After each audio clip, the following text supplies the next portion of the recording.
বাংলাদেশের রাজনীতির এক বর্ণাঢ্য অধ্যায়ের অবসান ঘটিয়ে চিরতরে বিদায় নিলেন আপসহীন নেত্রী বেগম খালেদা জিয়া। তিনি ছিলেন বাংলাদেশের প্রথম মহিলা প্রধানমন্ত্রী, যে কিনা দেশ পরিচালনা থেকে শুরু করে রাজপথের আন্দোলন সবখানেই নিজের অবদান রেখে গেছেন। তার রাজনৈতিক কৌশল, ন্যায়পরায়ণতা, দেশের প্রতি ভালোবাসা, অন্যায়ের বিরুদ্ধে প্রতিবাদী মনোভাব, কোনো কিছুর সঙ্গে আপোষ না করা তাকে পরিণত করেছিল কোটি মানুষের প্রিয় নেতৃত্বে। তার বিদায় দেশ হারালো এক কিংবদন্তি রাষ্ট্রনায়ককে, আর রাজনীতির আকাশে নিভে গেল এক উজ্জ্বল নক্ষত্র। বিএনপি চেয়ারপারসন ও সাবেক প্রধানমন্ত্রী বেগম খালেদা জিয়া মঙ্গলবার ভোর 6টায় রাজধানীর এভারকেয়ার হাসপাতালে ইন্তেকাল করেন। বেগম খালেদা জিয়ার মৃত্যুর সংবাদটি নিশ্চিত করেছেন তার ব্যক্তিগত চিকিৎসক অধ্যাপক AZM জাহিদ হোসেন। মৃত্যুকালে পরিবারের সদস্য ও দলের শীর্ষ নেতারা তার পাশে ছিলেন।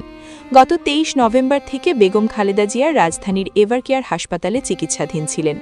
অবস্থার অবনতি হলে তাকে আইসিইউতে নেওয়া হয়েছিল।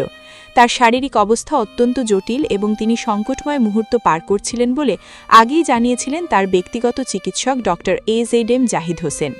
দীর্ঘদিন ধরে নানা জটিল রোগে ভুগছিলেন সাবেক এই প্রধানমন্ত্রী। বেগম খালেদা জিয়ার নামাজে জানাজার সময়সূচি পরবর্তীতে জানানো হবে বলে জানিয়েছে পরিবার ও দলীয় সূত্র। তবে বিএনপির স্থায়ী কমিটির সদস্য সালাউদ্দিন আহমেদ জানিয়েছেন, আগামীকাল বুধবার তার নামাজে জানাজায় রাজধানীর মানিক মিয়া এভিনিউতে অনুষ্ঠিত হওয়ার সম্ভাবনা রয়েছে। জানাজা শেষে তাকে স্বামী শহীদ জিয়াউর রহমানের পাশে চিরনিদ্রায় শায়িত করা হতে পারে বলেও জানিয়েছেন তিনি। বেগম খালেদা জিয়ার মৃত্যুতে রাজনৈতিক অঙ্গনসহ সর্বস্তরের মানুষের মধ্যে গভীর শোকের ছায়া নেমে এসেছে। দলের নেতাকর্মী ও সাধারণ মানুষ তাকে স্মরণ করছেন একজন আপোষহীন নেত্রী ও গণতন্ত্রের প্রতীক হিসেবে।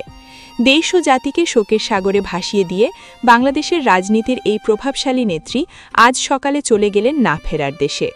সাদিয়া ইসলাম, নিউজ VNN।